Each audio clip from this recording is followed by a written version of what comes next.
iPhone user ka ba? At madalas mo na itong nai-encounter itong mga problema na to. Ito, and ito pa. I got you. Nanas ko rin yung experience na yan ngayon.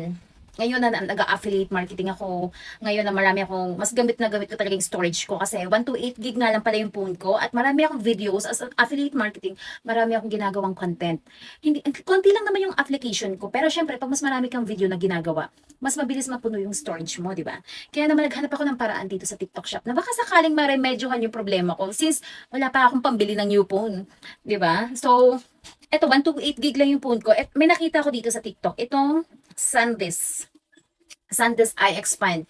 Itong iXpand flash drive flip ng SanDisk, I got this for only less than 3,000 pesos lang. And then 256 gig na siya. Ang kagandahan nito, mayroon na siya kasing Type A para may-connect ko siya sa computer. I'm using iPhone 14 Pro Max. And then, yan. Lightning kasi siya. Lightning yung connector niya. Ayan.